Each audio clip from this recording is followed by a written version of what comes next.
This Civic Media podcast is sponsored by UW Organ and Tissue Donation. Organ donations are desperately needed, and now is the right time to become an organ donor. Talk to your family. Get the dot. Save lives. Go to heroicdeed.com.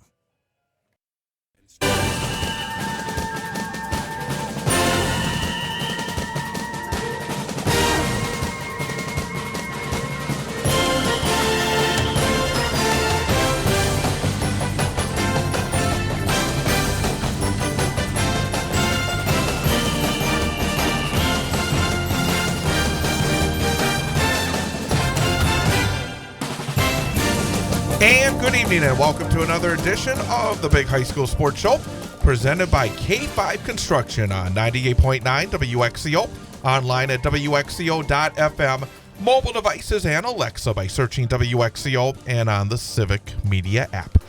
Along with Jeff Gress, I'm Chad Holmes. We will have a couple of special guests coming up again this evening. At 6:25, we will have our coach guest for this week from the DC Everest hockey team, head coach Dan Van Slyke. Evergreens 10-5 overall. They are 3-2 in third place in the Wisconsin Valley Conference. Come off a 4-0 win over the Rhinelander Hodags last night, second straight shutout for DCE. We'll talk about what's been going on with the DC Everest hockey program with Dan Van Slyke at 6:25. And then at 7:06 this evening, we'll have our student athlete guest for this evening from the Wausau East Lumberjacks, talk to their senior guard, Jaden Garrett. So that's all coming up here on the program. Welcome back, Jeff Gress. Appreciate it. Sounds like the voice is getting better. Getting better. Get on the mend. That's always good. Especially this time of year. Yeah. You want to make it as strong as possible because it's a busy time. And we're going to get into some conference play after the turn of the new year. And let's start off by talking about high school boys basketball. Wisconsin Valley Conference, when you look at the league, the top half of the conference is really strong. In fact, the whole conference is really strong this year. You got Marshfield 2-0 in the conference, 4-4 overall. And then Wausau West, Wausau East, and Stevens Point all 2-1 in the conference. West 7-3 overall. East 11-1. Stevens Point 7-4. DC Everest is 1-2 in the conference, 6-5 overall. Merrill 0-2 in the conference, also a winning record overall, 6-5. And Wisconsin Rapids has struggled to 0-2 and 0-9.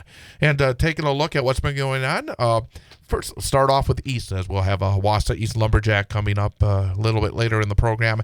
They were the only conference team in action on Friday. They had a good non-conference matchup, again, a game that we talked about last week, where it has some influence in terms of the Division II playoffs.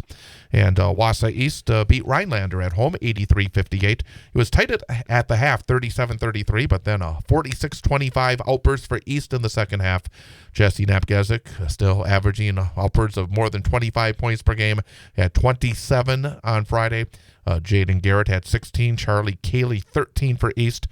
Evan Schroeder had 16 and Truman Lamers 13 for Rhinelander.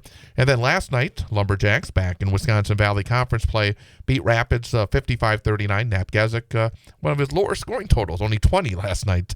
And Charlie Cayley, a double-double, 14 points, 11 rebounds for East.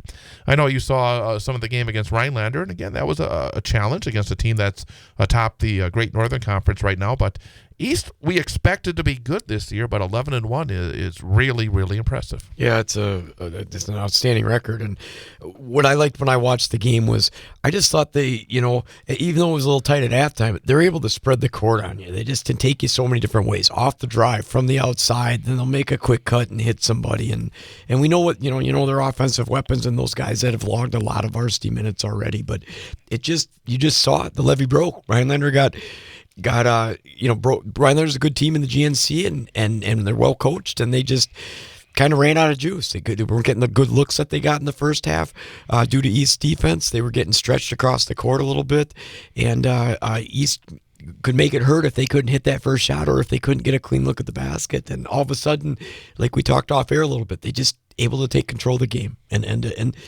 I think a great win in a good non-conference game that sets the tone for some playoff stuff that we'll see at the end of the season. Last night, it was a full night of activity in the conference. East beat Rapids in Rapids, 55-39. Also last night, in a game that we had right here on 98.9 WXCO, DC Everest, after an 0-2 start in the conference, earned a big conference win, knocking Wausau West from the unbeatens in the conference, 64-60.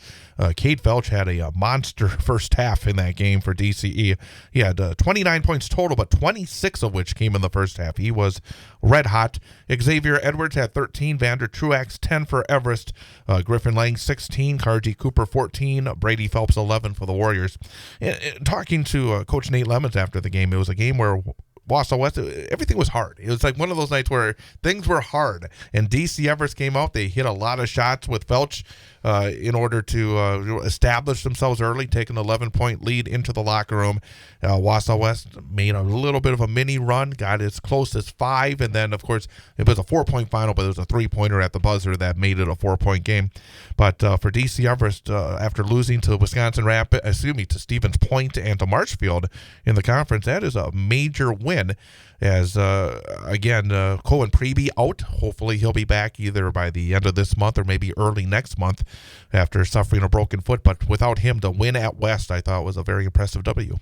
Yeah, it's never, again, we said it every week, it's never easy when one of your key guys is out, especially a guy that's the floor general, point guard, helps run things, and has started since he's played since he's a freshman, whether or not maybe even started since then. Yeah, he's been there forever. Yeah, so I think I think you stated it well. West is a good basketball team. They've been playing really well this year. They get after it. They're scrappy. They're physical. They make you have to reciprocate their hard play, or West is going to take over that game. And Everest came out, and to have a player get that hot in the first half, that makes a big difference. Takes a lot of pressure off of everybody. And then the other guys are able to kind of just nip and flow. And they have, Everest has a good supporting cast, and the guys that are able to score those double-digit points each week for them.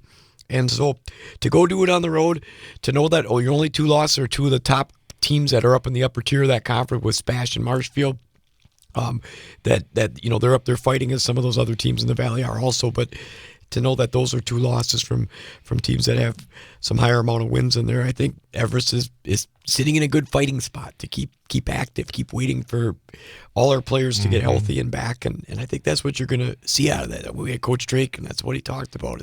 It's that fight, it's that instinct that we're going to be competitive and tough every night. You could see it from him on the sideline last night when things go well, when they were playing well. He was very much adding to the energy, I thought, as well for DC Everest.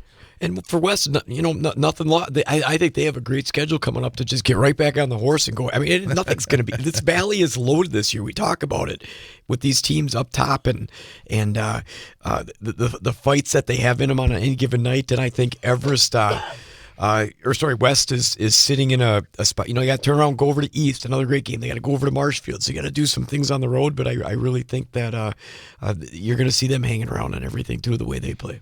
Also last night in Merrill, Stevens Point beat Merrill 63-52. Grant Chateaunot 21 points. Jaden Aoi making that long-awaited debut for the Stevens Point Panthers, had 16 points. Corey Page 13, Aiden Houghton 12 for Merrill. And obviously now Stevens Point in a 3-way tie for second, half a game behind Marshfield, heading into a massive game coming up later in the week. But that's a different team when you add a talent like Jaden Aoi. Yeah, interesting to see. I'm waiting to be able to see whether the game gets broadcasted against Spash at some point or see them play live, just to see how he mixes into the flow, because they already had a very good basketball team without his presence on the court. And you come in and get your first game off, and he almost put up 20 for you. I think everybody knows that's going to add to the mix. He was a good player at Shelley when he was a sophomore. Did some good things before he got hurt his junior year, and I think he's gonna. I mean, you're only preparing to get him ready because it's only going to help strengthen your team and give you a whole new dynamic when he comes back. So it'll be interesting to see how that all plays out. But they're, had a win over at Merrill and at Marshfield Friday to see how that, right away, another game just to mix it up and see how it goes. We'll talk about that later in the program. Great Northern Conference, you got one undefeated now. Rhinelander 3-0, 7-2 overall. Mosinee and Medford 2-1 in the conference. Mosinee 8-3, Medford 4-5. Lakeland and Pines 2-2, 5-5 for Lakeland, 7-4 for Pines. Antigo 1-3 in the conference, but 6-4 overall. Tomahawk 0-3 in the conference, but 4-6 overall. So all the teams really doing some good things, I think. Even for teams like Antigo and Tomahawk, overall records improved over what they've been the last couple of years. Looking at some of the action in the past week. Talking about Mosinee, they had a non-conference game on Thursday of last week, fell to Brillion 56-46. Braden Reinke, 19 points, 10 boards. Treve Stoffel, 11 and 8 for Mosinee. And then, surprising result last night as the Northland Pines Eagles, and we talked about Pines, waiting to say we saw some good things from them in Wausau over Thanksgiving weekend, but they had a couple of stub toes during the course of the conference season. But at home in Eagle River last night, they beat Mosinee 53-49, a bit of an upset. Braden Reinke, 12 points, 12 boards for Mosinee. Carson Balgord, 12 for Mosinee. Milo Albrecht had the big scoring night, 23 points for Pines. So, again, a little bit of a tough week for Mosinee after off to such a great start, and a real significant win for Pines. That kind of closes things up with the top 5 in the conference. Yeah, I think for Pines, obviously that win gives you an extra step, a little bit more jump. They get after Medford as their next game where they can jump and still take another presence up to trying to climb up that conference lead. And I think that maybe that's a game that gets them going, because we've seen, just like you've talked about right before here, it was that inconsistency in that play. But Albrecht's going to have to continue to step up and put points on the board. For Mosinee, again, conference games are a war. I think it's never an easy thing to go up to somebody else's place and play. And it was a tight one, so things that can be learned through that loss. I think the non-conference loss to Brilliant on last Thursday, they're usually a good team out of the East Part State, so I think challenging yourself in the non-conference things are good. They're still 8-3, they're 2-1, they're in a good spot.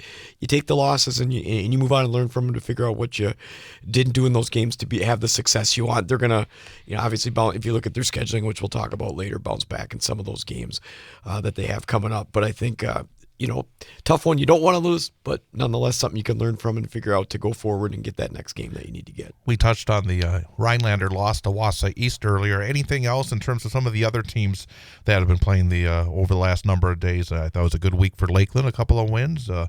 Tomahawk got the W against Faith Christian Academy again, but they fell to Lakeland last night. Anything else in terms of what's going on in the GNC do you want to mention? No, just kind of watching. No. Well, sorry. Nothing. I shouldn't say no. I should say nothing big. I was trying to go into my next thought. Yes. I'm going to ask you a question. You're going to say no? No, I was going to say no, nothing big to mention. If I would have got to finish my sentence. But anyways, I like kind of how the records are, you see some records creeping into 500 that we haven't seen, where these teams are pulling, whether it's some non-conference losses, they're getting after each other a little bit. And it's I guess it's nice to see that balance from a competitive conference standpoint, that you want to see those win totals get up as high as you can out of respect for your conference and what they're able to do. But I think, Lakeland, again, to go beat Edgar out of the Merriwood South was a good win for them on Friday. Obviously, we can still see there's a little difference in the middle of the conference down towards the bottom with Lakeland versus Tomahawk on Tuesday. Mm-hmm. And so I think those things, but I think, it'd be interesting to watch how Pines plays out, how Mosinee bounces back, and if Rhinelander's able to continue to take control. It was a non-conference week for the Merriwood South. Remains the same in terms of the conference standings as it was a week ago. Auburndale, Marathon, and Stratford all 4-1 in the conference. Auburndale and Stratford 9-1 overall. Marathon 7-3. Assumption is 3-2 in the conference, but 4-7 overall. Edgar 1-4 in the conference and 3-7 overall, and Newman Catholic 0-5 in the conference, 1-8 overall. But looking at some of these non-conference games in the past week, some interesting results. Game that I had on Friday night, Marathon beat Neillsville in overtime, 55-52. Ian Schuta 12, Drew Wolfel 10 for Marathon. Very impressive freshman for Neillsville. Landon Rakestraw 23.7 rebounds, 4 assists. Andrew Hazer 14 for Neillsville. And then Marathon on Monday had another game against a Clover Belt East opponent on the road.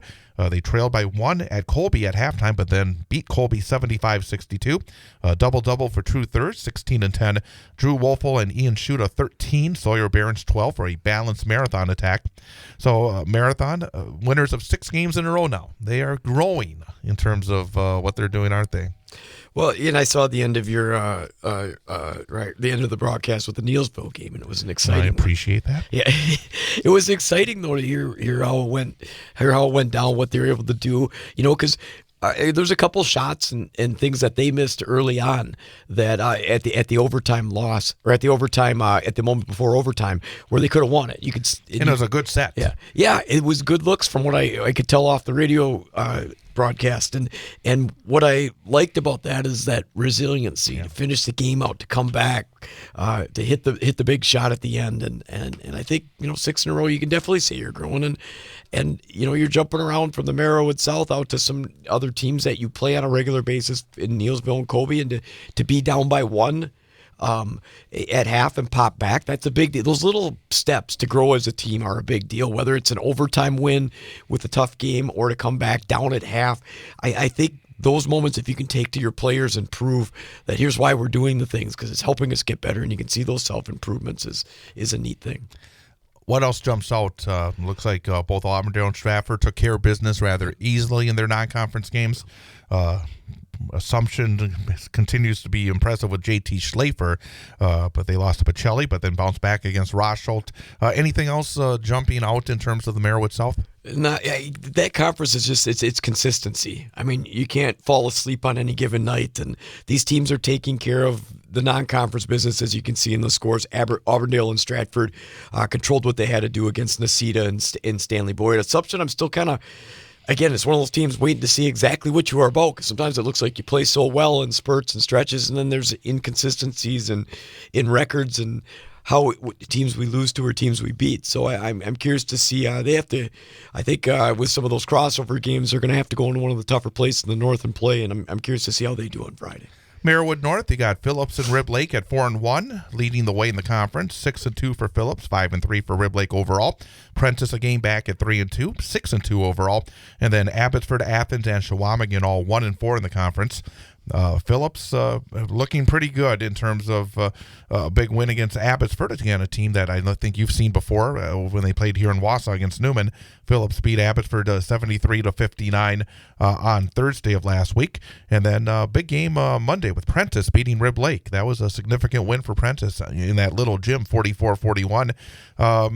And then, of course, you had Rib Lake beating Gilman on Friday, 55-38. But, again, it's an interesting battle at the top of that conference. But that Prentice game against Rib Lake was significant because that kind of keeps them within shouting distance. Yeah, and at least of each other, because they're going to roll around with the South in these next games. We'll see how things shake up again. But with each other and having the breaking points between the North, big win for Prentice. It's hard to go. That's one of the hardest places to play that I can remember in my tenure in time, going into that little barn. It was just not an easy place to play with the fans on top of you and everybody coming from the city to watch the game. So obviously you would expect a tight score in that. That's kind of a little bit of a rivalry. It always has been up in the northern part of the state there. For Phillips, to get that Abbotsford win, Abbotsford can get up and down the floor. They're very athletic, and Phillips a nice win, and Newman's going to have them in their upcoming game, and we'll get to see a little bit more of what they're about at 6-2 overall, and they have a player that's putting up over 20 points a game to see if that continues. Yeah, you had Lane Abraham at 30 in that game against Abbotsford. They did lose a non-conference game on Friday. They had back-to-back. They fell to Owen Withy 68-58, but that's always a challenging non-conference game. Yeah, Owen Withy, they come and play Stratford strong every year, so we kind of get to feel for what they are when they have their Christmas tournament, and usually a lot of length. Coach Weiler's been at Owen Withy a long time, so I'm sure he's seen a lot of situations to deal with on the basketball court in terms of how different teams play and the versatility that you got to have in terms of getting the most out of your players. So I don't think a bad loss, because Owen Withy's always hanging around in different situations. CWC East, Bondwell 5-0 in the conference, 11-0 overall. Wittenberg Burnhamwood 4-1 in the league, 5-2 overall. Iola 4-1 in the conference. Sort of a gap then to Menominee Nation and Shiocton, along with Wyowega Fremont at 2-3 in the conference. Amherst 1-5, Manawa 0-4. And a first big game within that conference occurred last night with Bondwell winning at home against Wittenberg Burnhamwood 69-49. Jet Rogowski at 24, so basically half the points for Whitburn. And balanced attack for Bondwell. They had 4 players between 12 and 19 points, led by Ryan Westrick. And again, we talk about this. And again, we talk about these schools that just seem to have within their athletic department success. And we'll talk about the girls later, but they had a good football team. They've had good baseball teams. I mean, right now Bondwell is doing pretty well in all these sports, and impressive to beat Whitburn by 20, because we know Whitburn can play. I mean, Rogowski is a really good basketball player. I guess the good news for Whitburn is that was on the road. They'll get a crack at them back in their gym later, but Bondwell just looks very, very good. And again, that balance as well. Yeah, I mean, we always talk about you can get after one player, getting after two becomes much more difficult in terms of your defensive schemes you're going to throw at the opposing team. And Bondwell, they have 4 double-digit scores in one game is just it's a handful. And when you also got one player, we know Jet Rogowski's a very good guard for them, but to say he's got over half our point, you want that balance a little bit as best you can to be more dangerous offensively on the floor. Still, again, we're early enough where no harm. You took a loss to a very good team on the road at their place. You still got the one coming back, and you play consistently till then and look to get that game to even things out in the conference because it could very well be for that. If they can hold on to this one loss, Bondwell doesn't stub their toe at all. They're undefeated. You even out, and if they do come in with one, then you take it. So it's all good things. I think that can happen in that next game. And finally, CWC North on the boys' side. You got Northland Lutheran and Tigerton at 3-0. Northland 5-4 overall. Tigerton 8-1. Boulder 1-1. White Lake 1-2, Gresham 0-2, and Marion 0-3. And as we've seen, Northland again within the conference, they've been doing very well. They play bigger schools in the non-conference, and last night they fell to Nakusa by a score of 69-49. I'm going to send out a message. Get those stats out there because we want to know what's going on with Northland. We want to know a little bit of information to help us talk about them because I know they get a little bit under the radar, but there's something that we kind of noticed over the last number of years is the fact that they're always competitive in that conference. And number two, they always are playing a lot of bigger schools because there's not really any smaller schools that they can play outside their conference. That's why they're in that conference. So obviously the non-conference has been a little bit difficult, and it was difficult last night against Nakusa. Well, and that's where you see the record. They're 3-0. They're sitting at first place, and they'll have a battle. I think their next game is not like we talked about off here. I think it's January 16th, and it's against Tigerton, who won that conference last year, and I think is still sitting at the top. Whether they're tied with them, I can't remember what you just said. Well, you got to listen to me. Well, I'm looking at my notes you too. still got to listen to Are me. they tied at the top of that conference? Okay, but I said so. So that's coming down January 16th. But you see the balance where they're 3-0 versus in the top of the conference, 5-4 outside of it, and it just seems when they run into some of those bigger schools, it gets to be a little more challenging on their schedule. Absolutely. So we'll talk about what's going to come forward in high school boys basketball later in the show. We're going to talk about what's happened and what's going to be forward in girls basketball later on. We'll talk about what's been going on in boys and girls hockey later on. But coming up next, we'll have our first guest for this evening, the head hockey coach at DC Everest. Again, 10-5 overall, off to a very good start this season, 3-2 in the Wisconsin Valley Conference. We'll talk to the head man of the DC Everest Evergreens, Dan Van Slyke, coming up next.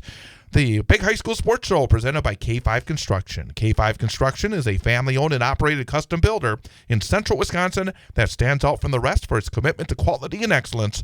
From design and planning to the final construction, K5 Construction delivers superior results on every project. Dan Van Slyke of DC Everest coming up next here on 98.9 WXCO. On Thursday night, the Wausau West High School hockey team returns to play in the Wisconsin Valley Conference, traveling to Wisconsin Rapids to take on the Lincoln Red Raiders. Hear all the exciting action live on 98.9 WXCO, online at WXCO.FM, mobile devices and Alexa by searching WXCO, and on the Civic Media app, starting with the pregame show at 6:50 and the opening face-off at 7 p.m. Wausau West Hockey on 98.9 WXCO is brought to you by the Cloverbell Credit Union, Red Robin Restaurants, Sun Printing, the Wausau West Athletic Department, Coast to Coast Marketing, and the Wausau West Hockey Booster Club. It's Wausau West at Wisconsin Rapids in high school hockey. Thursday night, starting with the pregame show at 6:50, opening face-off at 7 p.m. On your home for high school sports, 98.9 WXCO, online at WXCO.FM, mobile devices and Alexa by searching WXCO, and on the Civic Media app.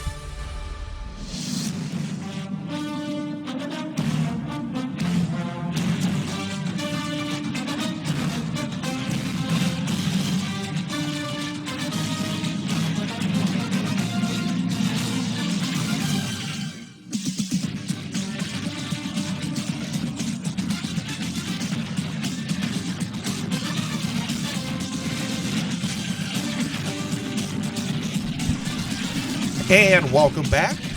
Big High School Sports Show presented by K5 Construction on 98.9 WXCO, online at WXCO.FM, mobile devices and Alexa by searching WXCO and on the Civic Media app. And time to have our discussion with our coach guest for this week from DC Everest, the head hockey coach of the Evergreens, Dan Van Slyke. And Coach, great to see you again. Thanks for having me. Appreciate it. Move that microphone just a little bit here. And again, I said it, 10-5 so far on the season, 3-2 in the Wisconsin Valley Conference. And one thing that, as I was getting ready to talk to you here tonight, one thing that jumps out is in 15 games this season, you've allowed 4 goals one time, and then every other game less than that. Obviously, doing a nice job of being stingy on the defensive end. Yeah, we're getting really good play between the pipes, between Griffin, Bonnell, and Zach May are really doing a nice job for us. I just looked up stats, and Griffin's got a 1.82 goals against and a 93 save percentage, and Zach's got, I think, a 95 save percentage. And when you got 2 guys between the pipes that you can rely on, good things are going to happen for you. And we're playing really good defense in front of them. We gave up 8 shots in the first period last night against Rhinelander, and they gave up 5 the rest of the night. And good things are going to happen for you if you can limit your opponent to minimal scoring opportunities, and we're just getting the job done both defensively and between the pipes. That's one of the things about DC Everest that's sort of been I would say a tradition that it makes you scary to anybody else because you've had really good goaltending over the years, and it tends to, but when you've been up there at the in the top half of the conference. I mean, obviously, I think over the last number of years, there's just been Stevens Point and Wausau West, but DC Everest has been up there quite a bit when you've had these goaltenders, and that's been able to kind of give you a foundation. How important is goaltending within the program? I guess the question is, how come you guys have been able to get so many really solid goaltenders over the years? I think they must play between the pipes and see a lot of pucks at the youth level because we've had a tradition. I've been at Everest now for 21 years, and we've had a stud in the net just about every year throughout. And over the course of the last number of years, we have a 2019 grad, Brandon Gillick, who's come back and works with our goaltenders. And it's nice having that guy that those guys can go to and know what he's talking about. Because honestly, I tell the guys to stop the puck, and that's what I asked them to do. And having that goaltending coach available to them, and somebody that has been through it and knows the ups and downs of the game has been really beneficial for us. And if any sport, take that youth program and all that stuff is so important. And I think sometimes, you want everybody outside of your program or that has a piece in the puzzle, whether it's a kid or appreciating what the coaches do. There's a lot of time and effort spent on all that stuff because, you got to have your hands in it somehow because those are the kids that are going to eventually come up to you, and you want, right attitudes and character and skill development and all that stuff. From your perspective, what's maybe the most difficult part about you're doing some of that youth stuff and maybe some of the most how important it is to you just as a head varsity coach? Sure. Being here for 21 years and coaching in our program without kids at the high school level for 17 of those, 18 of those, and having our kids go through that program has been beneficial to know the kids that are coming up and being able to coach all the athletes that are going to go through for the next 4 more years. It really gives you an insight of what kids need and how to serve them and make sure that we're getting everything out of them that we possibly can. And obviously, volunteers at a youth program are so important, teaching the game the right way, teaching those morals and things that kids need to be successful and see modeled and just being taught the right way is so important so that we can continue that at the high school level. Again, we're talking to Dan Van Slyke, head hockey coach at DC Everest here on 98.9 WXCO. Touched a bit on your goaltending. Obviously, it's not just goaltending. But let's talk about your defensemen. Who's been stepping up for you defensively? We skate 6 guys just about every night. So we have 3 senior defensemen and 2 junior 3 senior defensemen and 3 junior defensemen that are seeing a ton of ice time. Senior Shaden Fogelberg, senior Braden Mishka, senior Christian Simonson have really done a nice job, and then our junior class is really fortified that blue line and Xavier May and Gabe Simonson and Charlie Strobel. We're not giving up a ton, which is keeping us in a ton of games. I think we're averaging right around 3 and giving up less than 2. So a lot of low-scoring games, but we're getting the job done and playing really good defensively in front of our goaltenders. Let's go back to the goalie, and you said you had both Zach May and Griffin Bunnell, but Bunnell's got the lion's share of the play, and he's a young guy, but he's been around forever. For anybody else, outside of the DC Everest program, we keep seeing that Griffin Bunnell out there doing a great job. What is the key for his success? What makes him such a consistently good goaltender? He makes obviously the great saves, but every time I've seen him, he's just very consistent as well. What are the keys to his success? I think you've seen him mature over the course of the last 3 years in terms of coming in as a freshman and just getting thrown into the mix and taking the bulk of the reps right away as freshman year and taking your lumps and just going through that process of learning and growing and then gaining confidence. And then, as you said, he's so consistent. He keeps us in every game, doesn't get too high or too low. And those are the things that have made him successful to this point. Talk about the forwards, and obviously, as you said, not a lot of goal scorers, but obviously somebody you know pretty well. Cole Van Slyke has been red hot recently, but he had 4, I think, up in Barron last week, and he had a couple more last night against Rhinelander, and obviously doing very well. And another kid that feels like he's been around forever, Thomas Passano, is also in double digits in scoring. Obviously, those are two that you kind of lean on, don't you? Absolutely, and we have them paired together right now, and they feed off each other. When you get two guys that see the ice really well and have a knack for finding the net, good things are going to happen for you. And those two have led us offensively, but still getting production out of all 3 lines, which has been beneficial through us over the course of the last 4-game winning streak after the holidays. Real quickly, talking about numbers. I got home last night and I watched the stream of your game, and one thing that kind of jumps out is, and I even seen earlier, it appears to me that the numbers are really good. And I think last night was a little different because you didn't have a JV game, so obviously you may have dressed a few more kids, but how are the numbers right now? It looks from the outside pretty good. Yeah, we have 32 kids in our program right now. That includes 5 goaltenders, so that's a good problem to have. Those guys push each other every night. And we suited a bunch of guys last night and got guys in varsity experience that haven't had a ton of time, and we rolled 4 lines for the majority of the game, which was nice to get those guys experience because hopefully they're going to see more time down the line. I'm sure MJ really appreciated that. Because I'd say that tongue in cheek because I've been around enough programs, whether it's basketball or hockey or whatever it is, when as a coach it's hard when you only had, I think they had like 13 dressed last night, so I mean It's got to shake your head a little bit because that's difficult, especially on the big ice sheet over at Greenheck.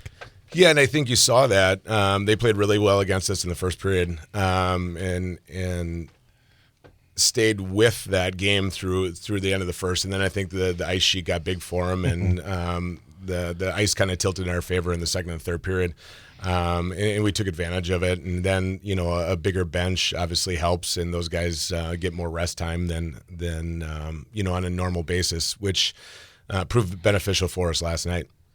And this coming from a naive hockey guy, this question here, but that's one thing that fascinates me from the outside looking in and not looking is the difference in the size of the ice sheet you can be playing on from where you guys practice to where West practices, and then it all gets intertwined in the home and away stuff. Do you find any advantage, or do you guys have to tweak what you prepare, how you run your strategies, the spacing, the continuance of some play or something? Is there a lot of tweaking that goes involved? If say you're at your facility, or hey, we're going to Marathon Park, which is smaller. Is there a lot of prep work in that? Yes and no. So we design practices with a lot of small area games, and so our sheet becomes small if we're only playing on one half the ice anyway. And a lot of those plays are in tight spaces. So depending on the rink, you're going to find a different time and space based on what you get.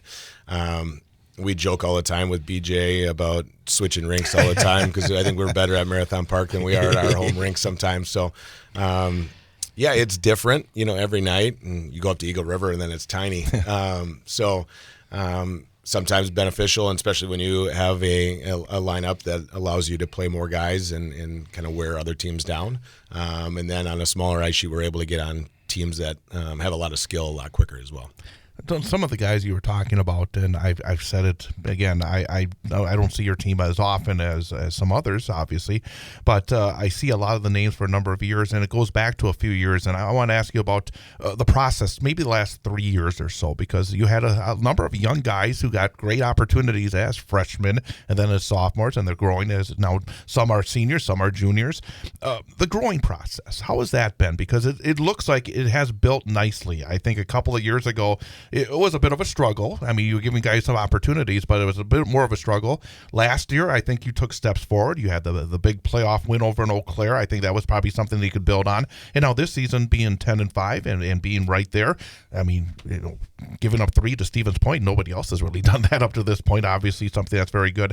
Can you talk a little bit about the growth process for a lot of these guys, where they've come from in terms of where they started and now what they're doing today, what you expect from them on the ice and off the ice? Because it does appear that whatever the plan was, it has to be being executed pretty well, because these guys have grown, haven't they? Yeah, we went through our lumps 3 years ago. I think we skated 9 or 11, depending on the night, freshmen, and that's tough in the Valley Conference to compete at that level. Guys that just get out of youth hockey for the first time, and you're expecting to step on varsity ice and compete and produce for you. It was a group, our junior class especially, that had a lot of success at the youth level, and you saw it coming through, and you had to give them opportunities to grow and develop without putting too many restrictions on them. They were going to go through growing pains, the highs and lows of varsity sports, because it's not all sunshine and rainbows. Really? Absolutely. So to allow them to grow, develop, go through mistakes, but then find success and then compete and grow and produce at the varsity level has been fun, especially for that junior class. Let me ask another, because I said, you had that playoff win in Eau Claire against North last year. Was it an overtime game, if I'm not mistaken? In regulation. Oh, it was you got it right at the end. Yep. You had won it. Okay. And then the next game, you had to go to Chippewa Falls, and it was not the same. It was a tough way to end the year, where I think it was whatever it was. It was a rather... a lot to a little. That's exactly right. How do you, at the end of a year like that, knowing you have a lot of guys coming back and the guys that you want to take those next steps, how do you take that? Because I sometimes think that, I mean, you hate to end the season maybe in that way, but how did you guys look at it? Because you obviously had the positive, the thrill of, a last-second win in Eau Claire, have the fun bus ride home, and then right away you have to go and do it again on the bus ride over to Chippewa. How did that maybe affect the end of last season, maybe affect this season up to this point?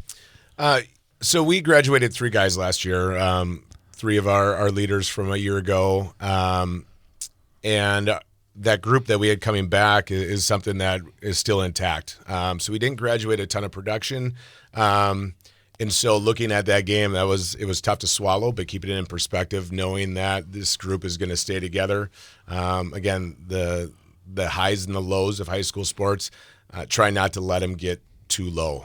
Use it as a learning experience through film and through whatnot, but also move on, because you got a long time before your next season comes. Right. And knowing that we can get there, and there's a mountain to climb if we're willing to put in the time and the effort to do so.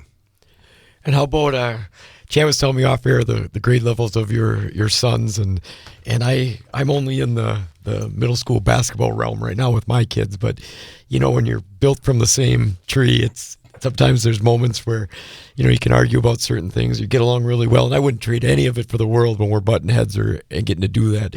How and then as the coach's kids, probably a little tougher for them. Never the easiest thing with having dad there as a coach, but also that special bond that you get to have out there on the ice or whether it's on the court. I think is just fun and something that everybody loves doing. How much of a blast has been now? You got your son for this year and then one more, and your other son's coming to freshman. How much as fun has it been to coach them, being the varsity head coach?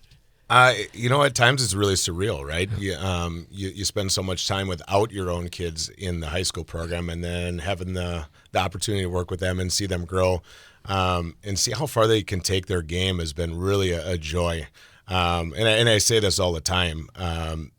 My kids are better athletes than I ever was, and I thought I was really good, right? So it's really neat to see how they grow and what we can do with them as coaches to get the most out of them.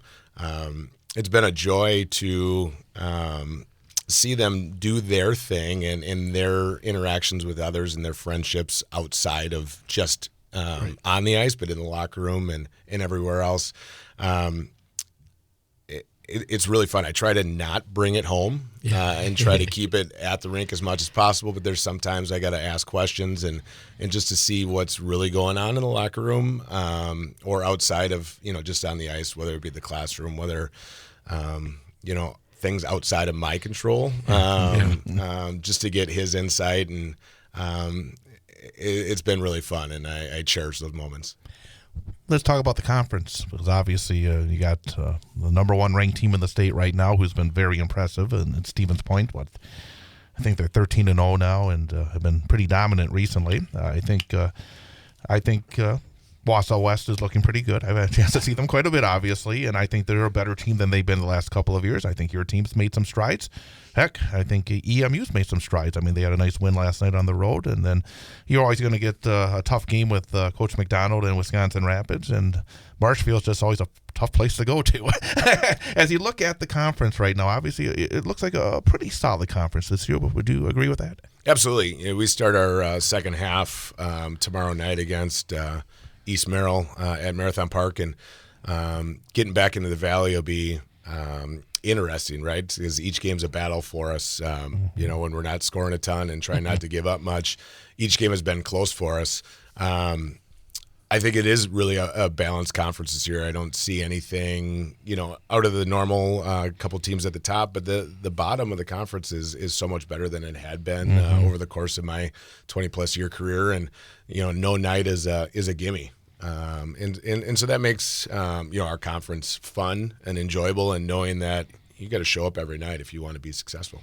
I was just going to add, does that change your balance on your non-conference games, or do you have pretty much the regulars or the teams you got to see? And I know there's different levels of coaches of what say they get ultimately in the scheduling, but from top to bottom, when it becomes stronger and you're going to have those wars and teams need recovery times, do you have to dice up your schedule differently, or are you guys, I know some schools are like, we're all in, these are the teams we need to see, these are we need to face, because we're also looking at how strong we have to be at the end of the season and battle tested between the games we have. We don't want a night off. So is there any, I guess, go ahead and tell us maybe how you go about balancing getting that schedule set that you think is most effective for your team. Yeah, so we're trying to get as many sectional games as we possibly can, and that's big. And then the second part is just historical. So we always see Eagle River, obviously always see Mosen East, so those local schools. Lakeland's been on our schedule for a number of years as well. And then we get our Milwaukee trip that, Wausau West does the same thing and reciprocate every other year. Sun Prairie comes up every year. So we're still seeing really good non-conference opportunities. And then just trying to balance so we're not, going too heavy all in 1 week. And so the month of January is great for us. We played 13 games in the month of December, so now we really slow down. I think we have 8 in the month of January. So to be able to practice every day, to get better, to get healthy, because we're going through our struggles right now, hopefully it'll prove, beneficial to us down the road. How did real fast? Go. Chad gives me one token hockey question. The minute the hockey coach mentions playoffs or sectionals or something, would you ever want to go? Because I've asked PJ this one too. Would you ever want to go to the computer system like basketball? Because you guys still talk it out, right? We do. Everybody, it's kind of funny. Would you ever want to switch there? Or do you like the way it is, or could you go one way or the other? I like the way we have it. Sometimes it gets skewed in terms of just the balance of the conference, but. If you bring up the computer rankings to our football program at DC Everest, I don't know if anybody would really be in favor of a computer. I think it's really good to get in front of a group of people and talk it out. Being able to go through your schedule and your non-conference schedule and talk about opponents and where you are, I think is beneficial to an entire group, and I think we get it right. There's typically not many hiccups if you look at top to bottom. typically, the first round, there's not many upsets because you get it right the first time. So I'm in favor of person to person, coach to coach instead of the computer system. Absolutely. I wanted to ask you about the holiday tournament you had this year. That was different because I think you've gone to Anago during that time of the year recently, correct? Absolutely. And how did that go? Was it something because obviously there's work to be done when you put together your own tournament and put it all together. Was that something that was a positive experience for you and your program? Yeah, it was a great experience. For a number of years, we were up in Anago, and it was a varsity only. So our JV program, loses a couple games, and so we wanted to bring it back and be able to provide our JV players an opportunity to play over the holiday break as well. So we, reached out and found 3 teams that wanted to come and bring JV as well. So 4 games a day, took over Greenheck and our little section of the big community center. And it was great. You spend a lot of time there, but the teams were great. Officiating was really good. Fans were really good. We only had 1 broken pane of glass, so time wasn't too bad. And it seemed to go well. Our plan is to do it next year and do another one over the holiday break. And so far, it sounds like all 3 other teams are going to come and hopefully, give that experience to our kids again. And I guess to kind of wrap it up as we get towards the, hockey's always it was that first winter sport that gets into the playoffs. It's usually like mid-February, so we're not that far away. What does your team have to be better at? What do you have to take those steps forward? Obviously, again, you've won 10 games so far this season. How many did you win last year? Did you get to? But did you have 10 wins last season? We finished 12-14. Okay, so you're getting real close to what you had last season in terms of wins. In order for you to be ready for the second round of the Wisconsin Valley Conference, and then of course, such a tough bracket. I mean, you know it as well as anybody. It's such a tough bracket. Where do your team have to be better at in order to be competitive in the run-in at the conference level, and then of course in the playoffs? We got to do a better job of putting the puck in the net, on a consistent basis, and especially against our upper echelon teams. We're getting to get the job done against our non-conference opponents, but in the Valley, it's been a struggle. I think we put 5 on against Rapids, 4 against Marshfield, 3 against Emu, 2 against West, and none against Spash. So we got to find ways to generate more offense because defensively we're playing just fine. And obviously between the pipes, we're getting the job done. So finding a way to get pucks to the net and find rebound opportunities and just being smarter with our zone entries and how we're getting to the net is something that we can improve upon immensely. Watching last night, it looked like a lot of the times you were kind of hitting the goaltender. Would that be fair to say? Well, absolutely. I think we had 54 shots. I know, it's like you hit the goaltender a lot last night. Absolutely. How much of that can you do? Because obviously you love the 54 shots. What do you say to the guys? Is it just keep shooting, or is there something that you saw that hey, this is what we can do a little differently in order to get to the back of the net? We've seen it numerous times this year where we hit the goalie and aren't finding the spots that we need to hit or generate rebound opportunities. We've changed our practice format around quite a bit to be more compete against each other and to find those opportunities to play against each other in meaningful situations. And hopefully those scoring opportunities come, and hopefully we can continue to get better because we're going to need it down the stretch. Anything else, Jeff? 21 years, long time, right? And we always talk about like coaches that are moving around, coaches that are done, because it's stressful. It's not easy at times, but can be also very rewarding, and you just keep going along with it. And so I don't know. I'm not going to label you a lifer, but you've been there a long time. Do you after all these years? What's the joy of it? Why do you still keep coming back? What do you love about it? It's all about the kids. That camaraderie in the locker room, the ability to impact lives. To be a role model for others. I teach as well, so that's your life. That's what you do. You find opportunities to find a way to get across to kids and give them a good experience in a positive environment. And hopefully those are things that they can take with them into the future, and as they grow into an adult, they can remember the good times that they had in our hockey program. Coach Dan Van Slyke of the DC Everest Evergreens. Always appreciate you coming on by. Best of luck tomorrow against the Blue Jacks, and look forward to seeing you over at Marathon Park a little later in the season. I will say I hope I don't see you at Marathon Park in the playoffs, because you've caused some trouble over the years. But no, really appreciate the time, and best of luck to you and the Evergreens. Thanks, guys. Appreciate you having me. We'll take a time out, come back with more Big High School Sports Show presented by K5 Construction here on 98.9 WXCO.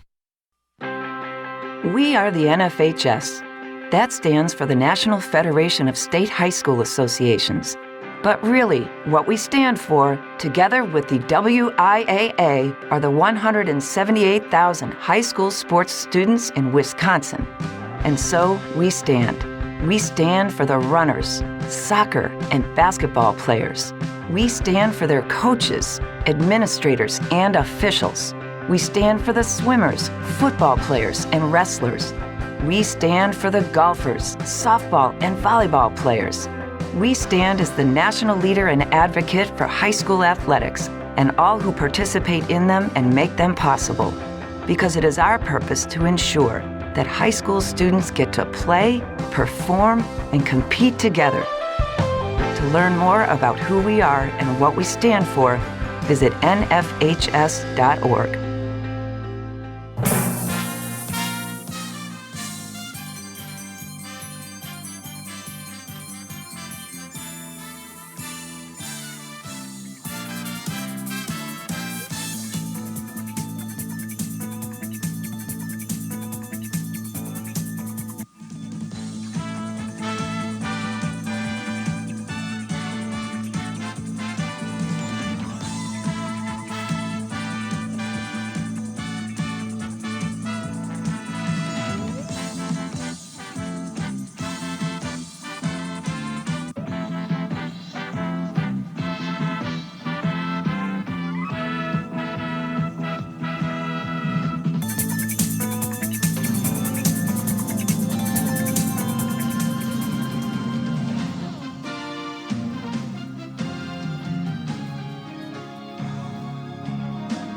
And welcome back, Big High School Sports Show on 98.9 WXCO. Online at WXCO.FM, mobile devices and Alexa by searching WXCO, and on the Civic Media app.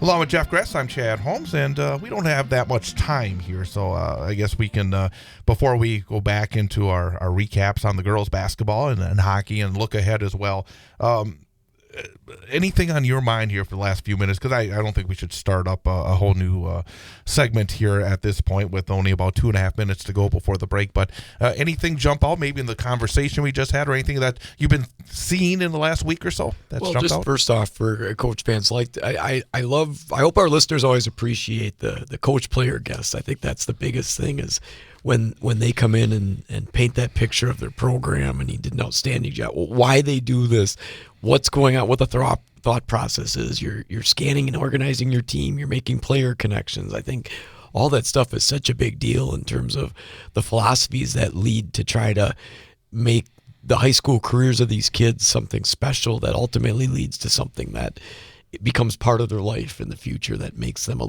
little bit of them becomes who they are in the future because of this experience in high school. I think that's the beauty of the high school sports, and I'm hoping that this is my favorite moment. I love hearing that, even though I know nothing about hockey.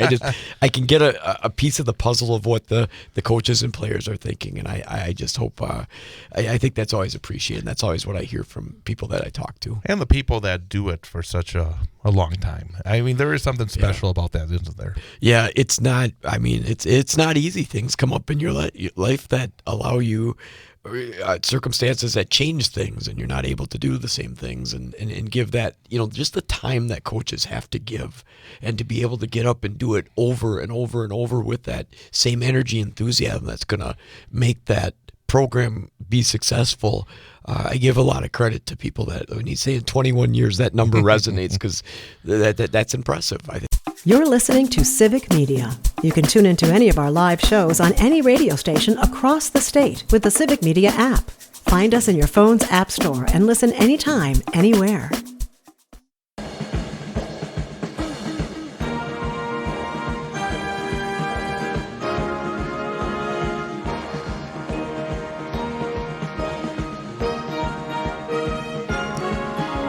And welcome back. It is the Big High School Sports Show presented by K5 Construction. K5 Construction is a family-owned and operated custom builder in central Wisconsin that stands out from the rest for its commitment to quality and excellence. From design and planning to final construction, K5 Construction delivers superior results on every project. Along with former Newman Catholic High School boys basketball coach Jeff Gress, I'm Chad Holmes, and very happy to welcome in our student-athlete guest for this week from Wausau East High School, senior Jaden Garrett. Jaden, thank you for coming on over. Thanks for inviting me. And to get that microphone just a little bit closer. I want everyone to make sure to be able to hear you. Is this good? Sounds great. But coming right from practice, and it keeps on going, doesn't it? Yeah. Let's talk generally about the season up to this point, just to start things off. And I know there was expectations going into the campaign that East was going to be competitive in the Wisconsin Valley Conference, but to come out and win 11 of the first 12 games, and to not only that, but one thing that I've kind of noticed during the early part of the season, of great ability in certain halves to kind of blow up. Yeah. It can be maybe similar to what you had against Rhinelander the other night, where it's like a 4-point game, and then all of a sudden you outscore your opponent by 20-some points in a half. So far this season, has it been what you've expected? What are your general impressions about what you and your teammates have been able to accomplish in the first 12 games? I think going into the season, going into the off season, I think, I'm sorry.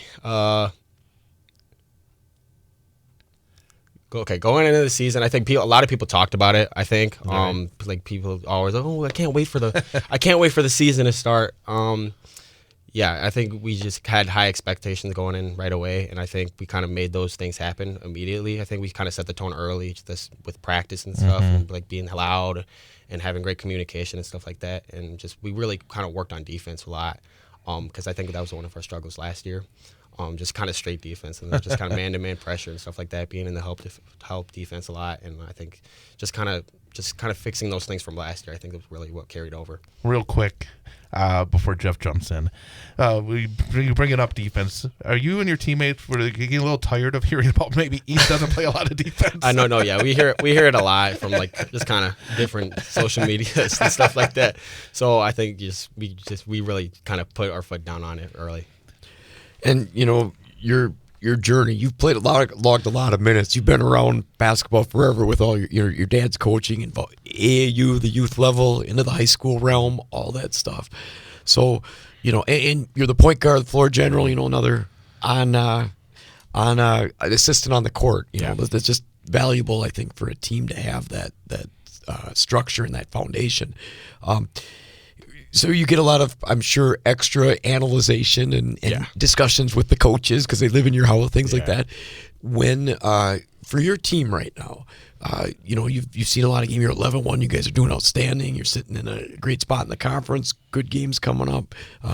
Nice wins the last 2 games that you've had against Rhinelander and Rapids. What right now do you think, hey, this is our team. This is what I really like about it. And then maybe something like, hey, we want to make this nice long run. We have expectations. We have goals. We don't want to be done early. We want to finish out the season at this level, whichever, everyone wants to get down to state.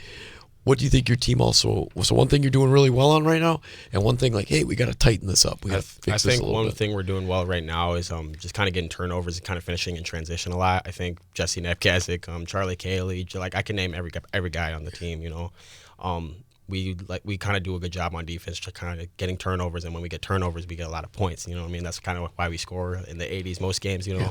And so I think that's kind of one of the main reasons what we're doing pretty well right now. I want to say what we're doing bad, I think, is just kind of maybe more communication and kind of taking just things maybe a little bit more serious, and especially in practice, I think. And I think we kind of set the tone early today.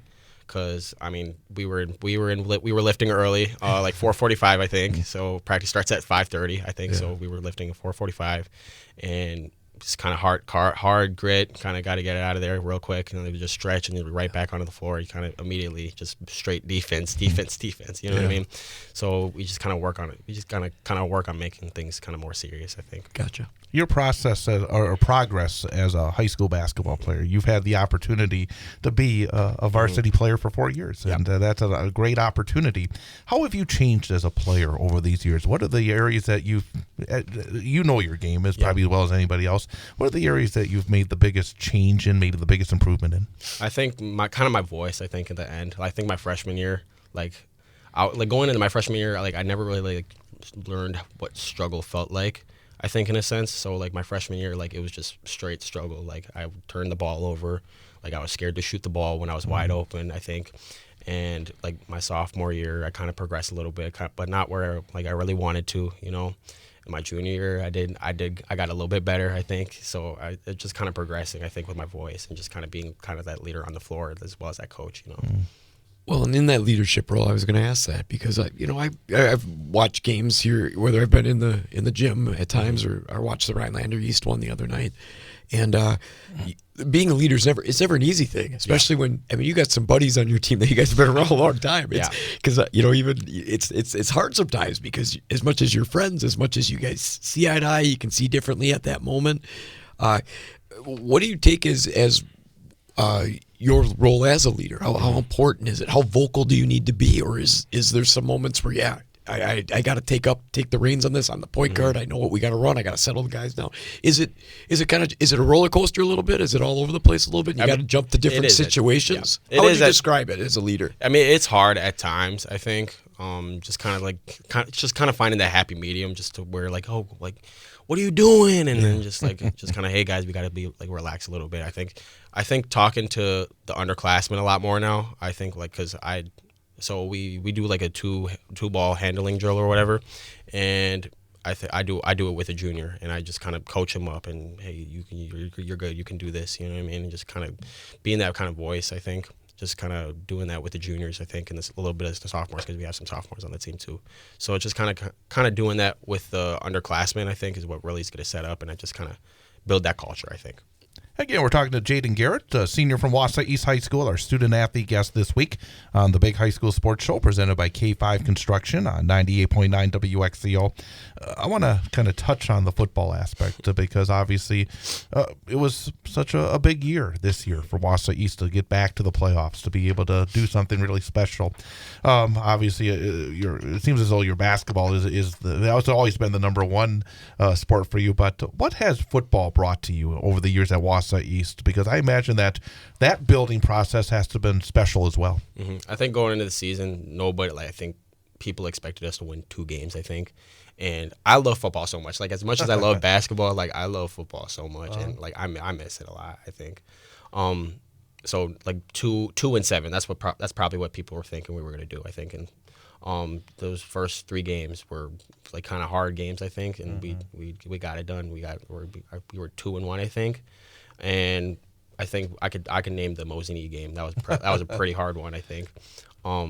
We kind of set the tone up pretty early. I think they came back a little bit, and we had at the end of the day we had to do like a little goal line stop. I think we got it done, and just that was a real confidence booster. I think going for the rest of the season. I think, and we ended 6-3. I'm pretty sure. Yep. And I mean, losing in the playoffs, obviously by like 2 points. I think not what you want to do. Score, you know 41. You I know.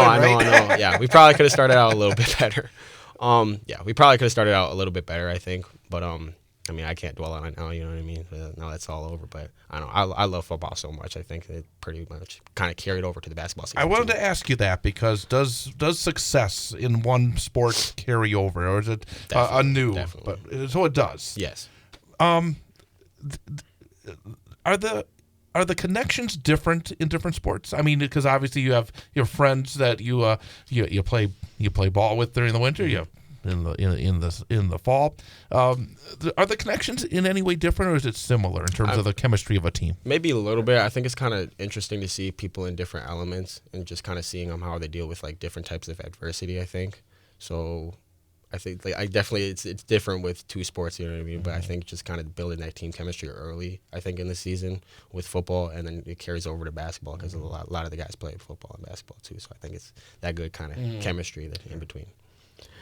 Ken, you guys have done a lot of basketball. The group you're currently with, obviously, you and your dad being part of the East program for a while here.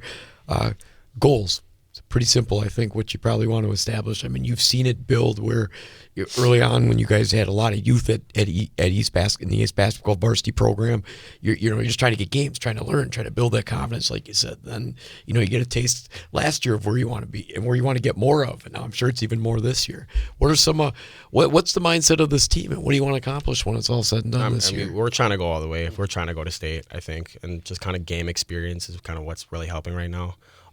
We played back-to-back games like Friday, Saturday. I think we did that twice now. We went to we played Merrill, I think, conference game, which is I think we won like the way we were supposed to, I think. And then we went to Kakana, I think, which is an hour away or something like that, and we played Little Chute, which is a really good team, I think, a really good team. I could compare them to a couple of guys, but I think we did that twice now. You know what I mean? So I think just kind of doing that kind of game experience is what's going to lead to state. You know what I mean? Because in the playoffs, that's what you're going to do. You're going to play Friday, and then you have a Saturday game at like 3 o'clock. You know what I mean? So I think just kind of that game experience is what's really going to help us. And how much fun is this part of the season? We talk about the different conferences and how they align there. Like the Merriwood starts off right away with a lot of conference games. The Valley starts to play a non-conference game, some games that can give them some playoff leverage, and then they get into and right now.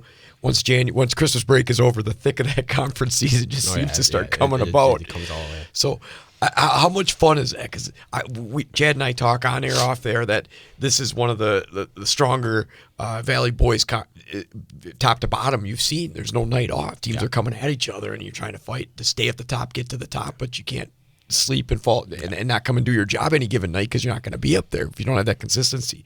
How much fun is it to play your conference schedule coming up? What do you like about it? You've done it numerous times. I think the competition's a lot harder than it has been in the past few years. I think you can't like you said, you can't take a game off. I think yesterday Rapids kind of came in thinking they were going to beat us. They were on their home court thinking they were going to beat us, I think, and it was kind of a struggle, I think, early in the game.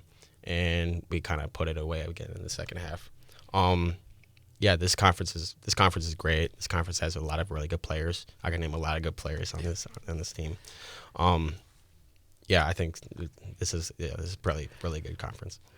With your 4 years in after completion of this year, what do you got a place that you hate to play in the conference that you just don't look forward to? Like I gotta get up for this because it's just not, whether it's a place you don't like to shoot in, whether the crowd's gonna ride you. Is there a place that's becoming tough? That's a hard question. I know. You're gonna give them bulletin board material right here. No. I mean, or is there a place you love to play? I guess I could say Marshfield's a little weird. I think their lights are like yellow. I think. There's nothing wrong with that. I know. I don't think I'm the only one saying that. No, it's not a fun place to even broadcast a game.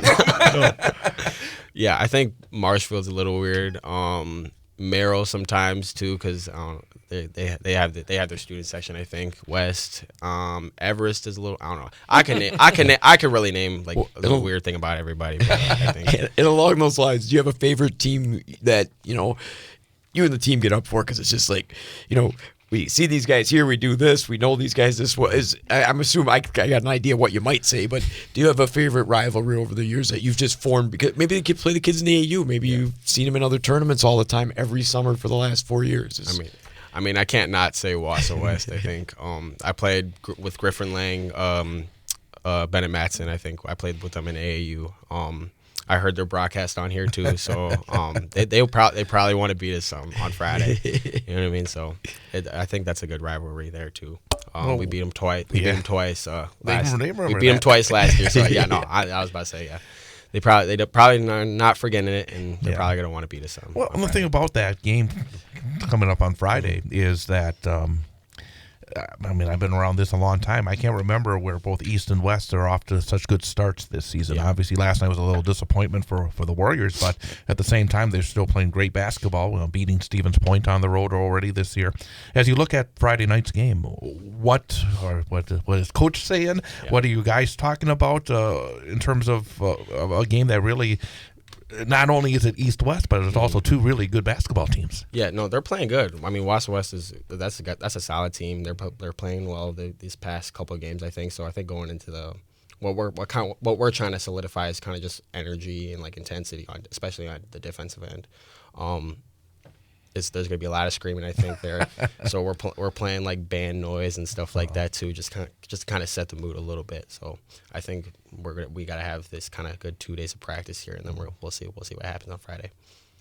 Do you enjoy having the home game first? Or it'd be better going, because I know sometimes it's like, yeah, we practiced here. Let's keep it in comfort our gym. Let's get that one and work on the other one. Or would you rather go on the road, try to pull that one off? I think it's a good time. I think it's a good time to have it at home first. I think just to kind of set the mood early. I think with us, and then kind of going over there. You know what I mean?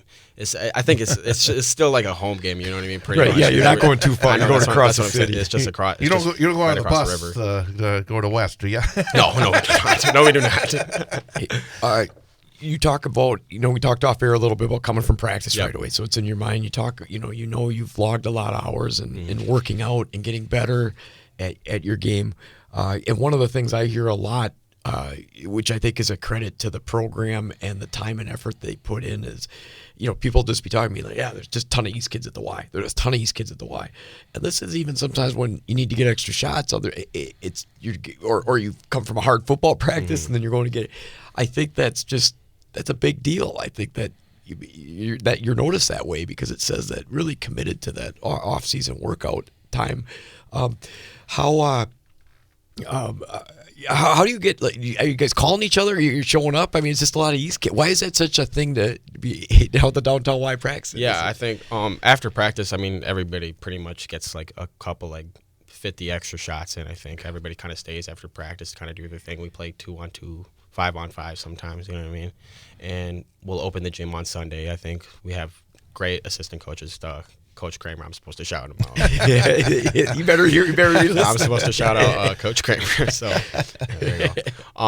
Yeah, I mean, I could name Mitch too. From West actually. Coach Neronis, that's what I'm supposed to call him. So they'll open the gym. I didn't know he was there. No, yeah, Wow. he's on the coaching staff. I did now, not yeah. know that. So I learned something new. Yeah, I think those two specifically kind of open the gym on Sundays. I think when they're over there free, because I think they're always free. So it's just kind of that good kind of extra practice that we're able to have. Let's step away from the basketball for just a few moments. What's your favorite class at school? I don't know. That's hard. Maybe physics. Besides all the hard like equations and stuff like that. I have a cool teacher there, and I have a couple good friends in there too. So that's pretty fun. What do you like to do to get away from it all? Because obviously you're very busy. Mm-hmm. I mean, there's a lot going on in your life. But if you were to step away from your sports activities and your school studies and such, what do you get away from it all with? Probably some video games, I think. Probably as much as probably a lot of other people would probably say the same thing. That's a very popular answer. Yeah, do you have a favorite one? Call of Duty, I think. Yeah, I just got the new COD 6. I was just going to say, we like to call it COD in the video game. I only know that because I listen to middle school kids talk. I don't play. Go ahead. No, yeah. I think, COD 6, I think, is probably my favorite game right now. Well, and we're talking off air. You want to share the college you chose to go to? Yeah, and, I went to, maybe what you liked about it so far? Yeah, I committed to Northland College before the season, I think, pretty much. I went like probably a week before the season. I think Northland College up in Ashland, Wisconsin. I love the area there. It's kind of that hometown vibe I was kind of looking for in the season. I think I was stressing like all throughout AU. I was stressing about like who's going to pick me up. You know what I mean? Like I just want somebody to kind of notice me. You know what I mean? So just Northland College kind of came in. We had a couple phone calls. I wanted to visit there. I loved my experience there. I love the coaching staff. I love the players, and I'm just really excited for the next 4 years of my career. Do you have, you said you liked physics. That doesn't mean you have to major in that. No. Do you have, are you kind of just open to whatever, or do you have like a area of expertise you want to start looking at and focusing on because it's something you'd like to do in your future after school? I think I want to study kind of business and real estate. I think that's a kind of a cool thing to do. I think is a kind of a nice way to make a lot of money. You know what I mean? So, yeah, I think real estate is probably what I'm going to major in. I think business and finance or something like that. I don't think people realize the amount of weight that goes on the shoulders when you're going through that process. Because when we've talked to the different student athletes here, how much did it take off your shoulders once that decision was made that you know what the future is? There was a lot of stress involved in that, isn't there? Yeah, I think throughout AAU, just again, like I was just thinking, there would be coaches like on the sidelines just kind of watching. And like right after like tournaments and stuff, I would just kind of go on my phone and check like Twitter and stuff like that to see if there anybody kind of DM me, and then there wouldn't be too much, I think. And so I was just kind of stressing over it over and over and over again, you know what I mean? And so like I go to a few camps in the summer too, and I think that's kind of what really kind of put my name out there for a little bit, and that's kind of how Northland kind of noticed me there. You know what I mean? So it's just I was just kind of stressing over it all season, but it got better. Interesting. So I'll ask you the sentimental question. Uh-oh. Yeah, well, it's a good one. You can speak from the heart on this. So we had your dad in the hot seat over here earlier in the season, and we asked him, what's the biggest deal about coaching your son? And I thought he gave a fantastic answer, loving answer. It was great. So now you're in this seat. All right. You've had your dad for a coach for a long time, not only at the varsity level, but through AAU, through some of your youth basketball. And obviously, sadly, as time goes with graduation, that father-son coach type of thing isn't quite the same because you're not on the sidelines together with that stuff. I guess number one and only number one, how awesome has that been to have your dad coach and enjoying this journey along the way with you? Because I think it's neat when you can have your dad in that aspect. Yeah, it's amazing. I think throughout like all school ball, I think he's always kind of been there. Just every single tournament in 4th, 5th grade, you know what I mean? He's always been there. I still have a little note from him that he wrote for me in like for my first tournament, I think, for school ball. And I'll give you a little story here. So last year, last year I think we played Madison Memorial, and it's a game we should have won the game. You know what I mean? We were up like 4, I think, with like 30 seconds left, and we lost by like 2 points. I'm pretty sure. And so we're all getting on the bus, I think, and my dad was sitting right here. I think he goes, "Jaden, come here right now." And he kind of gave me this like whole like spiel. I think you're just yelling at me, and I won't lie, I kind of cried a little bit. So then he sent me back to my seat. And I was just kind of getting down on myself, just kind of tearing up a little bit. And then eventually, like I want to say like 10 minutes later, he brought me back. And the first thing he said, he was like, "Jaden, like I'll quit coaching basketball, like if it means you're gonna play better." And I just kind of looked at him. I'm like, why on earth would you say that? You know what I mean? And he goes like, "Cause I love you, son. Like I would quit coaching basketball if it means you're gonna play better. Like that's how much I care about you, and that's how much I want you to succeed." And I think it was from that point on, I'm just like I got to do this. Like I got to do this. You know what I mean? Like for him. Like you know what I mean? I got to have like a better relationship with him, because I won't lie. Like last year it was kind of it was rough at times. I think last year, like I would talk back a little bit. Because like any father-son kind of thing would happen. You know what I mean? So I think we're doing a better job now, just kind of finding that happy medium and just kind of thinking like okay, I got you and you got me, you know what I mean? And so that was kind of a sentimental moment there, I think. So at the end of the day, miss it. Been a really enjoyable journey, and kind of cool to have that relationship with your dad along the way. Something you can look back to and definitely call good times. Yeah, I wouldn't want to be doing this kind of with anybody else. You know what I mean? And awesome. it's going to be sad, just kind of to see the last game. You know what I mean? As much as I hate to see it, you know, it's going to happen at some point. So Goes by fast, doesn't it? it does. Yes, it does. Anything else? You want to ask it, or you're good? I'm going to let you ask it. Okay. Because you did so well last week, and I thought, Well, I'm going to put a little pressure on you. So because if you can't see this, but Jaden came in and asked me how my son was doing, which I appreciate that. So he's listening, and I told him to make sure he listens to what you said. So you got to say something good and smart here, so that you know. Okay. I mean, just kidding. No, just making it. So we always ask seniors that have spent a lot of time on the floor since your freshman year. And you just get, you get all these different roles. The leadership, you see how things work. You got the extra chatter with your dad because, you got coach-player relationship overflowing even past the court and sometimes in discussions at home.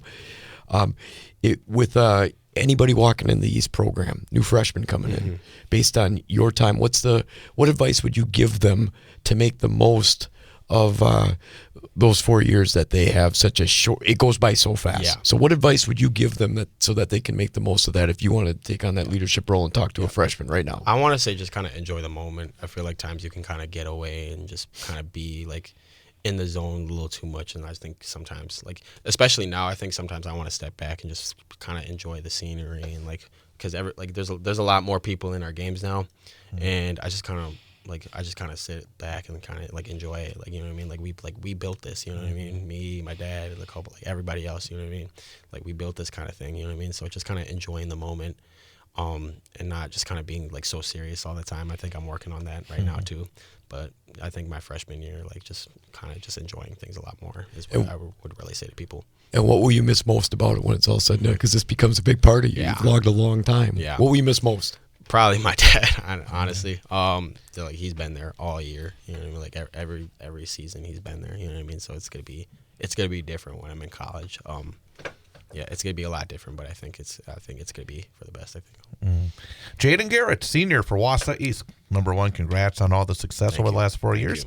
Best of luck the rest of the way. Thank you. I appreciate you guys having me. Absolutely. We're going to take a time out, come back with more. Big High School Sports Show presented by K5 Construction on 98.9 WXCO. New top-ranked teams on the hardwood, plus a look at the action coming up this weekend. I'm Travis Wilson, and this is a WisSports.net Minute brought to you by Just a Game Fieldhouse in Wisconsin Dells. More high school sports news after this. You may have heard of Just a Game Fieldhouse in Wisconsin Dells, one of the country's premier destinations for youth sports and events, but did you know that Just a Game does so much more? Just a Game also delivers end-to-end apparel, equipment, and event solutions with their state-of-the-art screen printing and embroidery facility that can help with branding for your team and business items, including uniforms, apparel, and more. Just a Game also offers digital services that include a cashless digital platform and event live streaming. Just a Game has also added a second brand new facility in Reedsburg. Find more information at justagame.com. The holidays are behind us, and that means we're into the meat of the winter sports season, including loads of conference matchups. Tuesday night was especially busy, with a total of 320 boys and girls basketball games on the schedule. After landing atop the Division II boys basketball coaches poll once again on Tuesday afternoon, Nicolay stumbled that night, falling 88-85 to North Shore Conference rival Slinger. The Owls got 32 points from sophomore star Jack Conan and 23 from his younger brother freshman Joey Conan. There are a couple new top-ranked teams in the new WisSports.net girls basketball coaches poll this week. In D3, Oostburg takes over the top spot after Laconia went down to Kettle Moraine Lutheran in overtime on a Monday evening. Assumption suffered its first loss of the year last week against Pacelli and slips to third in this week's D5 poll. That allows defending champion Albany Monticello to move into the number one spot. The Space Stallions have a tough one Thursday night as they'll travel to rival Argyle Pecatonica, the fifth-ranked team in D4. Pewaukee is ranked number one in Division I, but got some bad news recently as it was revealed that junior Wisconsin recruit Giselle Janowski suffered a torn ACL that will sideline her for the rest of the season. Pewaukee travels to fourth-ranked Arrowhead on Saturday. This has been a WisSports.net Minute. Check us out online at WisSports.net.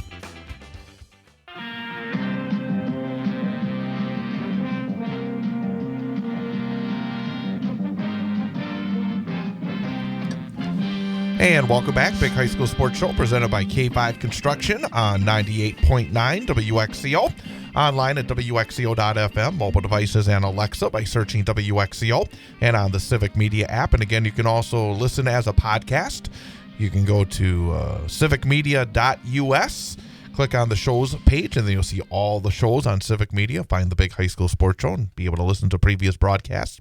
Also at WXCO.FM, just click on the On Air tab, and you'll be able to find it as well.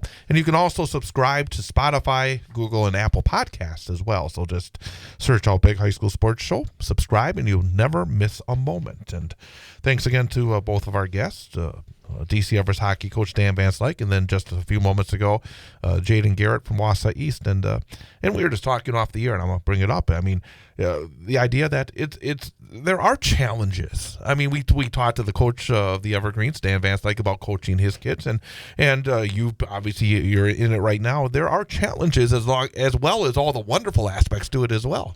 Oh yeah, there's just different stresses. I think Jaden said it well and shared that there's some especially when you're built from the same you're coming from the same house. You got you're one and the same. So you have some highs and lows with it. But I think at the end of the day, there's also definitely, as tough as it is to sometimes be the coach's kid, there's definitely a lot of perks to it too, and extra time you get, extra conversation you get, and it's neat to see. At the end of the thing, when you said, what are you going to miss the most? I thought it was real sentimental and cool that he shared his dad. I think that's a big deal. It shows how strong their relationship is, the love for one another. And I think, again, Jaden gave us paint a nice picture of what East basketball's at right now. Let's talk about what's going on in high school girls basketball. Wisconsin Valley Conference. You got Spash and Marshfield atop at 3-0 in the conference. Stevens Point is 9-3 overall. Marshfield struggled in non-conference. They're just 4-6 overall. DC Everest and Wausau West are both 2-2 2-2 in the conference. Evergreen's 4-7. Warriors 3-11. Rapids and Merrill are both 1-2 in the conference. Raiders are 3-7. Blue Jays are 4-8. And then East is 0-4 in the conference, 0-7 overall. You had a mixture of both the non-conference and conference action when it came to the Wisconsin Valley Conference. You had Wausau West getting a non-conference win on Friday against Holman, 51-46. A game Holman led by 6 at half, but then the Warriors came from behind to win it. Paige Anderson, 16 points. Ayla Christensen, 13. Olivia Colwell, 12 points and 13 boards. And actually, it was a fairly good night on Friday and then Saturday for those non-conference games, as the Valley had not done great in non-conference, but they won 4 of the 5 games. You had Merrill defeating Tomahawk, 45-38. Rapids beating Rhinelander on the road. I thought that was actually an upset. I was surprised with that one. Rapids winning 47-38. And then Saturday, Stevens Point beat Appleton West 68-26. The only Valley team that lost in those non-conference games was Marshfield, 53-43 to La Crosse Central. And then last night, back into the conference with a dose of non-conference. The non-conference game, Marshfield lost to Eau Claire Memorial, 57-38. Memorial's done a pretty good job against Valley teams so far this season in the girls basketball realm. And then in the conference, Everest beat West 54-44. That's a little surprising to me. I thought West was going to be able to find a way. Olivia Colwell had 12. Ayla Christensen, 11 for the Warriors. Rapids beat Wausau East 56-24. And Stevens Point over Merrill 72-16. I guess overall thoughts on where we stand in the WVC on the girls' side? Well, looking at win-loss records and kind of where they stand in the conference, when Marshfield Spash hits soon, which we'll talk about in a little bit, that's going to be a big game. We can actually talk about it. We'll kind of mix it together here. That's going to be a big game on Friday because that's going to kind of set the tone. I think Spash, just based on how they've done in their non-conference games, the significant win against Merrill on last night, I think they're setting the tone that they're going to try to stick out front of that conference with that 9-3 record overall. Yep. I think Everest is. That was a big win for Everest. That is that 54. Because especially where Everest is used to sitting, they're used to just kind of trying to claw to get out of the bottom, and here they're sitting in the middle of the pack with that win against another team with West that was in the middle of the pack. Yep. I think what you shared about it's nice to see some of that success against those non-conference opponents because very early on, like you mentioned, it wasn't there. They struggled against that, and those games are so big for playoff contention and where you're going to be seated a little bit. So you want to get some realm of winning those non-conference games. And not that we follow Rapids a ton, but that win against Rhinelander, I think is it's a nice win for them. Rhinelander's a good team to go up there and do that. Is a big deal, but I think Spash. My overall thought, Spash is owning this conference right now, and we'll see who's going to step up, and especially if they beat Marshfield on Friday. And that's the thing, that Friday game, I think we're going to find out whether or not Stevens Point may have to sweat a little, because if they win in Marshfield Friday, that would be significant in terms of. I think that at that point they have almost gone through the entire conference, and that they would be, well on their way. It would be hard to see Marshfield losing at home and then turning the tables and winning in Stevens Point later in the season. So, and I think when looking at those conference games, I think let's see. Friday, Spash, Marshfield, West and East, Merrill, and Rapids. Actually, those other two games are interesting in their own right. I think Wausau West needs that one badly because East is struggling. I think that game against Everest, it had a feel this week going into it that maybe West could have been 4-1 in the conference. Now all of a sudden they're 2-2. That puts a little bit more weight on that one. And then Tuesday, more conference games. Marshfield is at West, Everest at Merrill, and Rapids at Spash. And I think that Everest-Merrill game will be interesting on Tuesday. Yeah, I was going to say you got to hold serve on all those games because just to stay in the middle of the pack, as well as some teams like Merrill gets Rapids and they turn around and get DC Everest. So they're sitting back opportunities. They go from sitting at 6 currently right now to sitting right back in the middle with one or two conference games. So I think some jockeying for position can definitely help in the upcoming schedule. GNC got Lakeland and Rhinelander still undefeated. Lakeland 5-0, Rhinelander 4-1. Lakeland 9-4, 9-3 for Rhinelander. Mosinee right there at 3-1. Medford 2-2. Pines and Antigo winless in the conference. Interesting. Last night in the conference, you had Mosinee winning easily against Pines with Talon Jersley and Peyton Jersley each in double figures. 16 for Talon, Peyton had 14. Lakeland, as expected, easily defeated Tomahawk 69-16.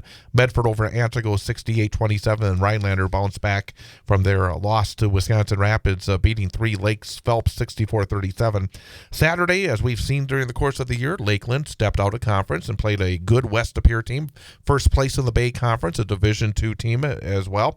West De Pere beat them, though, 43-30. It was 25-9 at halftime. Christina Ouimet had 16, but she was just 6 of 20 from the field.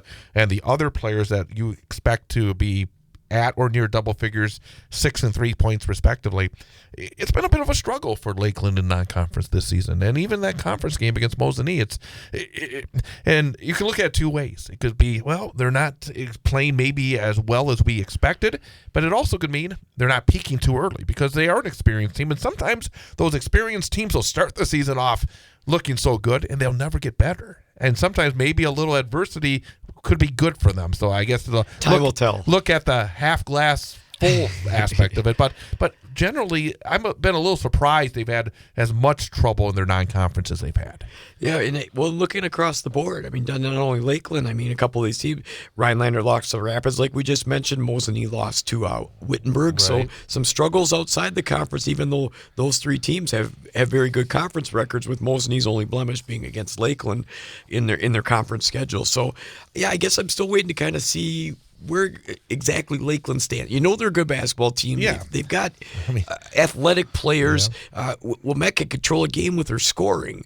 And so it's just going to be interesting because you know that you're going to get farther away from the conference the farther you go into playoffs. So you want to be ready for that. And there's time and adjustment yet for that. There's still plenty of season. And there's actually some interesting games coming up. You got Lakeland at Rhinelander, the two undefeated, so playing on Friday night. Then you have Mosinee at Rhinelander coming up on Tuesday. So I think that obviously Rhinelander having those two games at home, they have to feel like if they want to win the conference, they're going to have to win both those games.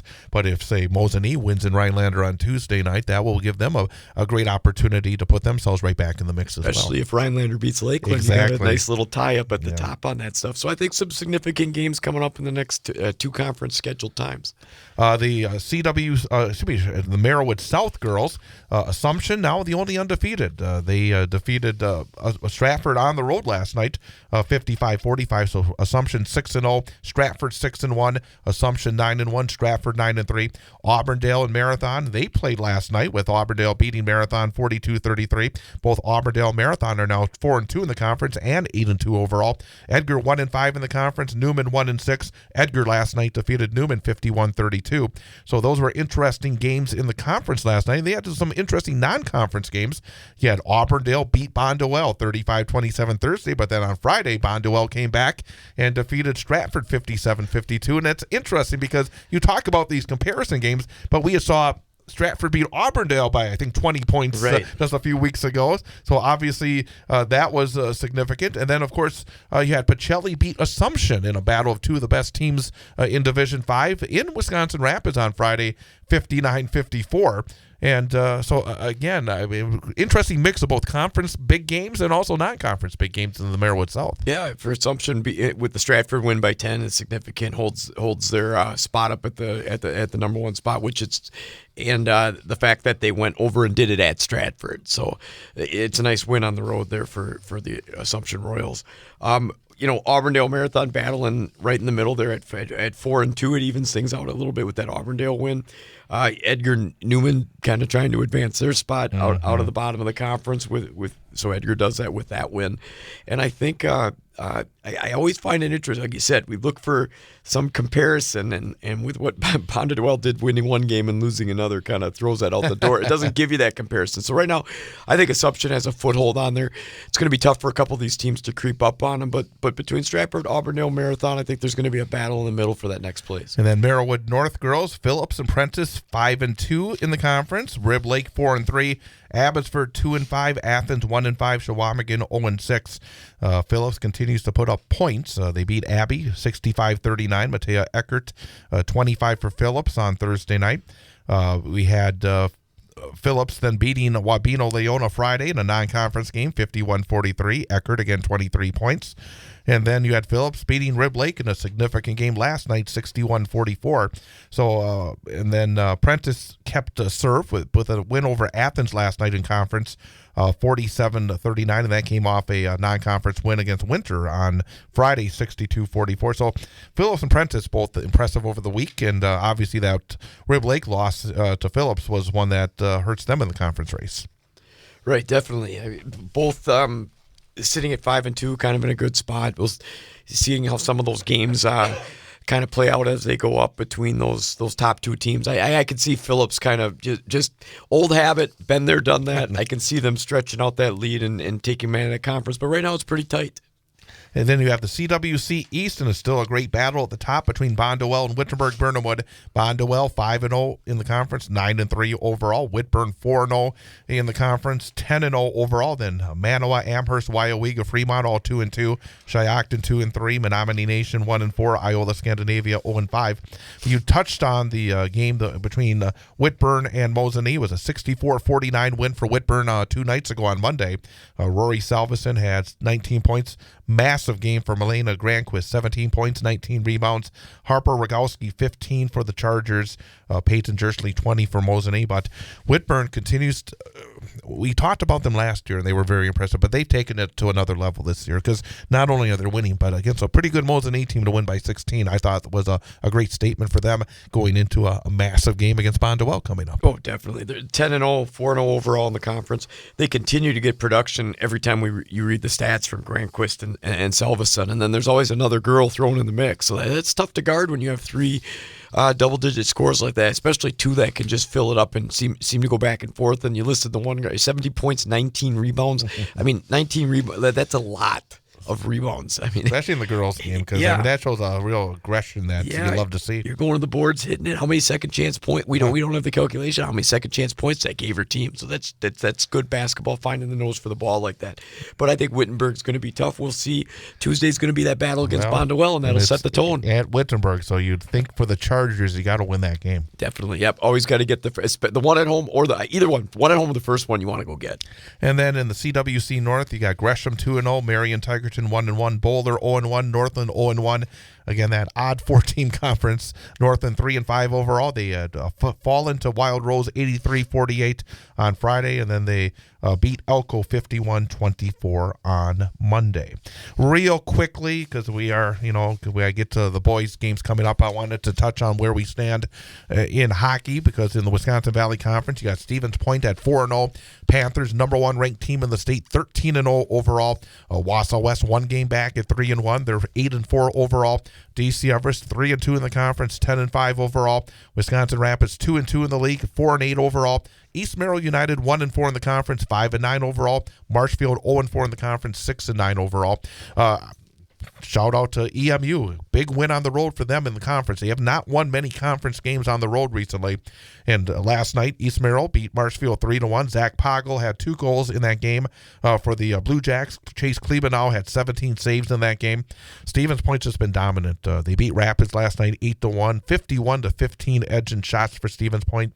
On Friday, they played an always tough Chippewa Falls team and beat them 8-0, 38-3 shots on goal edge. And again, just very, very impressive as they continue to roll. And about 2 weeks from tomorrow, that big second matchup between West and Stevens Point in Stevens Point will probably determine where the Wisconsin Valley Conference finishes this year. Looking ahead, last week, Wausau West did not play at all, but next 5 days, they'll play 4 games. Tomorrow night at Wisconsin Rapids, and then they host their own West Hockey Invite on the weekend, and they have 2 really good non-conference opponents coming in. Eau Claire Memorial, who beat the Warriors 3-2 in double overtime back in the first game of the season. West and ECM on Friday night. Saturday, Wausau West against Middleton at 1:15 in the afternoon, and then Monday, a makeup game over in Chippewa Falls for the Warriors. And all 4 of those games I will have right here on 98.9 WXCO and online as well. So if you're a big hockey fan, we will give you a big dose of hockey over the next 5 days. So again, that is in the Wisconsin Valley Conference, and quickly as well in the Great Northern. Mosinee got a big win last night, 4-3 over Lakeland. So now Mosinee and Tomahawk are 3-0 atop the conference standings. Lakeland and Antigo are next at 2-1. Pines and Wapaka at 1-2. Rhinelander 0-2 and Medford 0-4. And Mosinee, after getting Lakeland last night to give them their first conference loss, they will take on Tomahawk coming up tomorrow in Mosinee. And Tomahawk is the number one ranked team in the state in Division II in boys high school hockey. So if you're looking for a big one in area hockey tomorrow, Mosinee Rec Center will be the place to be as Mosinee takes on Tomahawk. And then finally, the Central Wisconsin Storm on the girls' side are number 3 ranked in the state. They're 12-3 on the season. They went 2-1 in the past week. They defeated Western Wisconsin 7-2 last Friday. Lost to Gentry Academy of Minnesota 4-3. Gentry scored the game-winning goal with 3 seconds to go in regulation to pull out that one after the Storm had scored twice in the previous 2 minutes to rally to a 3-3 tie. And then last night they defeated Northern Pines 8-0 as well. So that's our quick hockey update as well. And let's look ahead now on the boys' side because we're getting into it. And starting off with the Wisconsin Valley Conference in boys high school basketball. And I think the big one on Friday night will be West and East. And I think just looking at and actually big games, both games on Friday are big. Spash and Marshfield as well. Yeah, I think I was going to say at the top of that conference, the top 4 teams are getting into it, and you're going to be able to create a little separation. I think East-West, no matter what the years, are always a rivalry game. That's how Jaden listed it as. That's our rivalry. They across the city and go play. So I think. That's obviously going to be a big game. East looking to continue on the win streak that they've had in their last couple games after Christmas break, and West looking to get back on track in the Valley after a little bit of a tougher loss to DC Everest. It's actually interesting when you look at these because, again, on Tuesday of next week, there's more conference games. And I think everybody, again, has that opportunity to do well, but also the opportunity to go 0-2. You got a team like Merrill. They're home against Rapids on Thursday. Rapids obviously has struggled so far this season. So Merrill at home, and they gave Stevens Point with Jaden Awi playing and still battle them. And then on Tuesday, Merrill goes to DC Everest. And DC Everest, again, big win last night, but still at the same time, still a bit shorthanded. And then you got West on the road at East and on the road at Marshfield on Tuesday. I mean, it gets very interesting very quickly here early. Right, and I was going to say West, I thought, kind of a tougher schedule. They got to go East, go at Marshfield with some of those teams at the top of that conference. But again, what you're getting at is there's a balance here. There's a mixture. Teams that are 0-2 can pick up a couple 2 wins, and another team could lose those 2, and you're tied in the middle of the pack of the conference at a 500 record. So things really shake up, I think, when we get into the bulk of these conference schedules, especially for the Valley boys and girls. It's just coming nonstop, and it gets really heavy with sometimes just seeing that team for the first time right now, and you still got another one right around the corner before we hit playoffs. I think in the Great Northern Conference, one of the biggest games will be next Tuesday when Rhinelander goes to Mosinee. I mean, obviously, Rhinelander earned a huge win against Mosinee at the end of last season to get, I think, a share of the conference championship, and they're off to a good start in the conference. Obviously, Mosinee being at home, they definitely want to get that one. That's a huge game. And I think for Mosinee, it's always as a coach and players, you practice is great, and after a loss that you don't want to take, which would be the one to Pines, that they you don't want to have, and you want to bounce back as fast as you can. Getting to that next game and getting a W is a big deal, and going at it, and it doesn't get any easier. And that one's played for 2 of the teams that are up in the top of that conference. Unfortunately for them as well, they also have a game before that on Friday against Tomahawk at home, so they can hopefully get back a little of that confidence. Right. And actually, the game between Pines and Medford on Friday is one that I'm always curious about too. I think for Pines, it's a great opportunity to build on the one you just got. I mean, it's just you're sitting in a good spot. Maybe we'll see them break out a little bit here. And then in the Merriwood South, it's that old Friday night crossover night.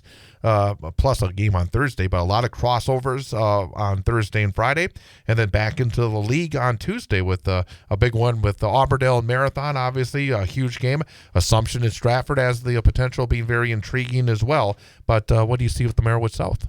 Well, a couple teams, for just being biased because I work at Newman, I'm happy to see them get back in action. It's been a while since they've played, and they're going up to Phillips, and that's being broadcast.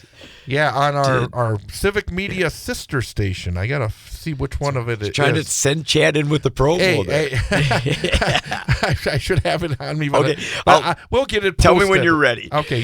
So, continue. so just seeing Newman get in at the up to Phillips, seeing them get back on the thing, I think It's going to be interesting to me to see where Assumption play. Very talented junior class. Can they get that consistency? Going against Stratford right away is going to be a good game for them. And it's always neat to see the heavyweights in these conferences start to take blows, especially when you got Auburndale Marathon Stratford at 4-1 at the top, and seeing who's going to come out ahead with the Auburndale Marathon game there. And the Newman Catholic at Phillips, both in boys and girls basketball. They're playing the boys game first and then the girls second on Friday night.